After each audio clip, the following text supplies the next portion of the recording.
नमस्ते दोस्तों, इस कहानी में आपका स्वागत है। उसे अपनी खूबसूरती पर बहुत घमंड था, लेकिन उसकी शादी बहुत ही साधारण दिखने वाले आलोकनाथ से हो गई थी, जिसे वह बिल्कुल भी पसंद नहीं करती थी।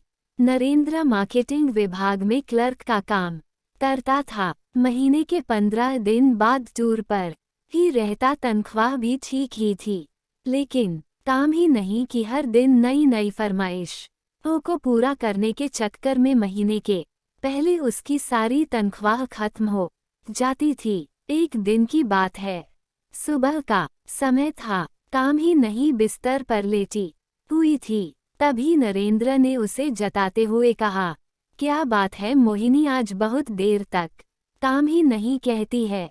अरे जिसकी किस्मत की सो गई हो वह जाकर क्या करें। नरेंद्र बोला, क्या बात है, आज सुबह सुबह ही ताने मारने शुरू कर दी है। काम ही नहीं कहती है तो क्या चाहते हैं आप?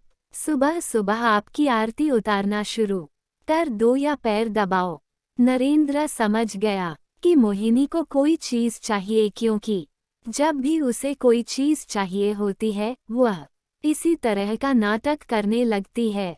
अरे क्या चाहिए तुम्हें, बोलो ना, कमी नहीं कहती है। हाँ बोल तो ऐसे रहे हो जैसे चांद तारे लेकर आ जाओगे मेरे लिए। कितने दिनों से आपको सोने की रिंग के लिए बोल रही हूँ, लेकिन तुम तो एक कान से सुनकर दूसरे कान से निकाल देते हो।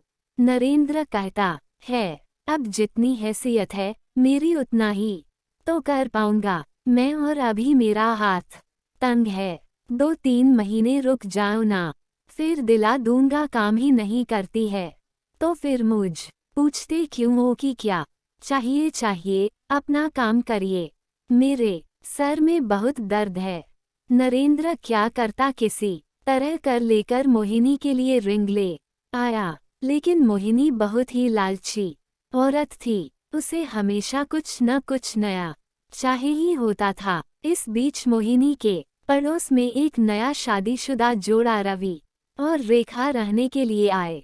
जब अपनी बड़ी सी कार में से रवि और रेखा उतरे तो काम ही नहीं अपनी बालक उन्हें घूरते हुए सोचने लगी, वह कितना हैंडसम लड़का है, क्या मस्त कपल है। दोनों काफी अमीर भी लग रहे हैं।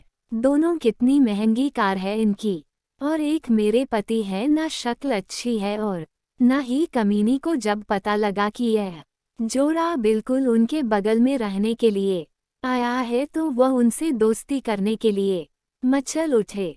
खासतौर पर अमन से उसकी दोस्ती करने की बहुत इच्छा थी। एक दिन उनके घर गई, उसने दरवाजा खटखटाया तो दरवाजा रवि ने खोला। सामने से रवि को देखकर वह उस पर और भी लड्डू हो गई। मोहिनी बोली थी, वह मैं आपके पड़ोस में रहती हूँ, थोड़ी चीनी चाहिए थी मुझे, अभी देता हूँ। रवि बोला, रेखा जरा कटोरी में चीनी तो ले आना। सब चीनी लेकर आ गई, मम्मी को देने को कहा। इस बीच मोहिनी की नज़र रवि के घर पर थी।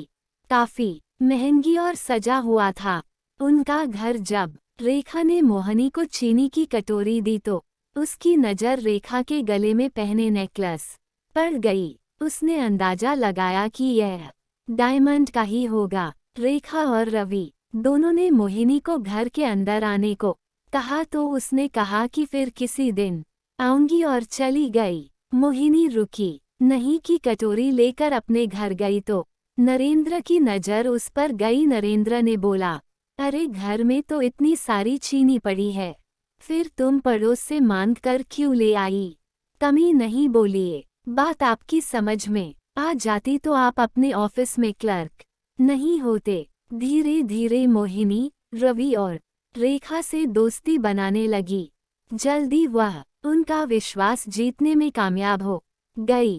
कभी कभी रेखा किसी काम से बाहर गई होती तो वह रेखा की गैरहाजिरी में रवि के पास चली जाती और उससे घंटों बातें करती। रवि हंसते हुए बोला, अरे बस करिए भाभी, आप तो हंस हंस आकर जान ही ले लेंगे। कभी नहीं बोली, अरे ऐसा मत कहिए रवि, आपकी जान हमारे लिए बहुत कीमती है।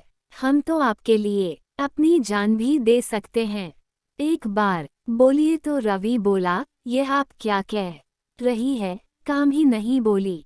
अरे आप तो सीरियस ही हो गए। अब आपकी भाभी को आपसे मजाक करने का भी अधिकार नहीं है क्या? इनडायरेक्टली वह रवि को कई तरह के इशारे भी करती और उसे अपने झूठे प्रेम जाल में फंसाने की कोशिश भी करती, क्योंकि उसे पता था कि रवि बहुत ही अमीर है और वह उसकी सारी ख्वाहिशों को पूरा कर सकता है। लेकिन रवि अपनी पत्नी से बहुत प्यार करता था, इसलिए वह काम ही नहीं की इन हरकतों का कोई जवाब नहीं देता था। एक दिन की बात है, काम ही नहीं, रवि और रेखा से मिलने उनके घर आई। रेखा बोली, अरे आए आए भाभी, हम आपकी ही बातें कर रहे थे, कभी नहीं बोली मेरी बात। रेखा बोली, अरे हाय, रवि तो हमेशा आपकी बात करते रहते हैं, कभी नहीं बोली। अच्छा, क्या कहते हैं? रेखा बोली, यही कि आप बहुत अच्छी है, कितनी मजेदार बातें करती है आपके चच पड़ोसी। मिलना तो आजकल के समय में बहुत ही मुश्किल है। रेखा के मुंह से अपने लिए अच्छी अच्छी बातें सुनकर मोहिनी मन ही मन बहुत खुश हो रही थी और उसे लग रहा था कि एक ना एक दिन तीन निशाने पर लकी डे स्पीच रेखा के भाई की शादी तय हो गई। उसके मायके वाले उसे बार बार बुला रहे थे, इसलिए रेखा को शादी के 20 दिन पहले ही जाना पड़ा। रवि को इतनी लंबी छुट्टी नहीं मिलती, इसलिए उसने शादी के कुछ ही दिन पहले जाने का तय किया था। इधर काम ही नहीं कुछ पता लगा कि रेखा 20 दिनों के लिए अपने मायके जा रही है, तो उसने मन ही मन एक प्लान बनाया। मोहिनी ने मन में सोचा, यही सही मौका है। अमन को फंसाने का आरोप भी बाहर है और रेखा भी अपने मायके गई हुई है। रेखा को मायके गए हुए अभी 2 ही दिन हुए थे। रात को 9 बजे मोहिनी ने रवि के घर का दरवाजा खटखटाया। अमर आदेश से दरवाजा खोला। मोहिनी बोली, क्या बात है रवि, बहुत देर कर दी। दरवाजा खोलने में हमारे भाभी वह किचन में रोटियां बना रहा था। आपको तो पता है ना, मुझे बाहर खाना बिल्कुल पसंद नहीं है। कभी नहीं बोली। अरे तो मुझे कह दिया होता, मैं बना देती। लगता है आप मुझे पराया समझते हैं। रवि बोला, अरे नहीं नहीं भाभी, ऐसी बात नहीं है। मुझे खाना बनाना अच्छा लगता है तो कम ही नहीं बोली, लेकिन मुझे यह अच्छा नहीं लगता कि मेरे रहते हुए आपके तन में खाना बनाएं। मोहिनी भले ही अपने घर में कम ही खाना बनाती थी, लेकिन यहाँ तो उसका मतलब कुछ और था। वह किचन में गई और उसके लिए फटाफट खाना बनाने लगी। उसने खाना बनाया, बल्कि रवि को खिलाया भी। अब तो काम ही नहीं, सुबह शाम उसके घर आती और उसका खाना बनाती। अमन को मोहिनी का ये स्वभाव बहुत अच्छा लगा। एक दिन रवि बोला, मोहिनी भाभी, मैं आपको क्या कहूँ, सच में आप मेरी बहुत मदद कर रही है। नहीं तो खाना बनाना और ऑफिस भी संभाला सच में बहुत मुश्किल काम है। एक दिन की बात है, काम ही नहीं, सुबह सुबह रवि के घर आई। रवि को लगा कि हर दिन की तरह वह खाना बनाने आई होगी, लेकिन हर दिन 8 बजे के बाद आती थी, लेकिन आज तो 7 ही बज रहे थे। मोहिनी बोली, अरे रवि, वह क्या है ना कि आज मेरा शबा खराब हो गया है। बुरा ना मानो तो मैं आज तुम्हारे बाथ रूम में नहा लूं। अमर ने हामी भर दी, लेकिन इधर काम ही नहीं तो किसी और से रात में थी। उसने रवि के बाथरूम में कैमरा छुपाया और उसमें ऑटोमेटिक क्लिक बटन ऑन कर दिया। थोड़ी देर बाद बस जोर से चिल्लाई तो हम अंदर गया कि आखिर क्या हो गया। वह भागा भागा बाथरूम के पास, क्या उसे देखकर काम ही नहीं, अचानक से उससे लिपट गई और उसे जोर से पकड़ लिया। रवि को समझ नहीं आ रहा था कि आखिर हुआ क्या है। इधर कैमरा अपना का कमीनी बहुत देर तक जब उससे लिपटी रही तो रवि को भी अब अच्छा लगने लगा था, लेकिन अचानक रवि को लगा कि उससे गलती हो रही है, इसलिए उसने उसे झटके से हटाया। मोहिनी बोली, और सॉरी रवि, वो क्या है ना कि नहाते नहाते अचानक से पता नहीं कहाँ से दो छिपकली बाथरूम में निकल आए। उसे देखकर ही मैं डर गई और जोर से चिल्ला पड़ी। रवि से अपनी नजरें नहीं मिला पा रहा था।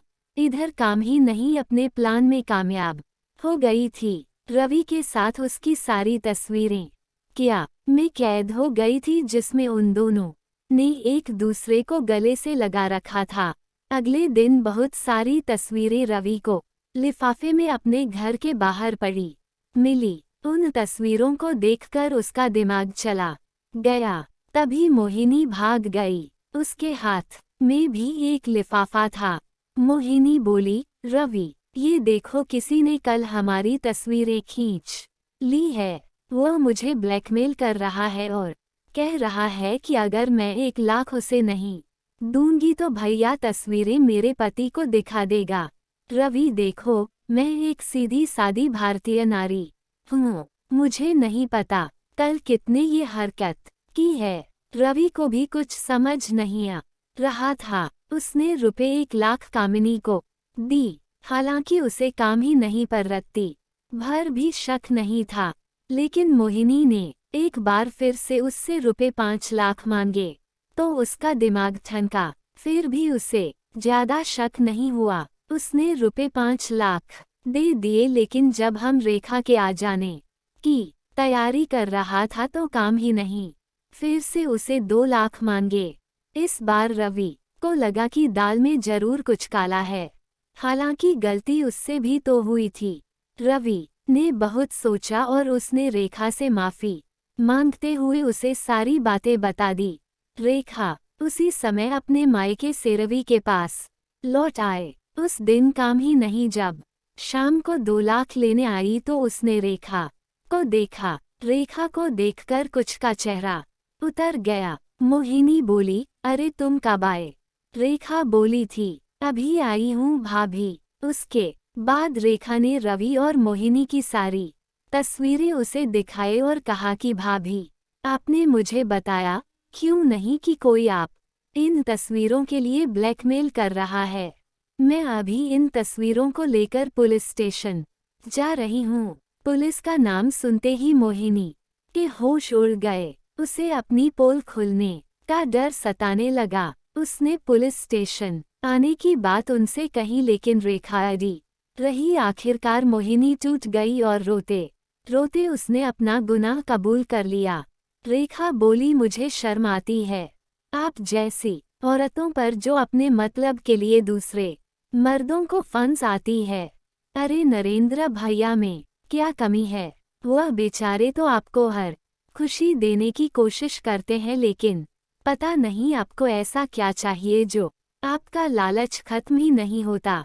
मोहिनी को अपनी गलती का एहसास हो गया था। उसने उन दोनों से माफी मांग ली, लेकिन रेखा और रवि ने कुछ दिनों बाद अपना फ्लैट खाली कर दिया और वो कहीं और रहने चले गए। मोहिनी ने रवि से लिए सारे पैसे वापस कर दिए। दोस्तों, कहानी कैसी लगी? कहानी को लाइक और चैनल को सब्सक्राइब जरूर करें।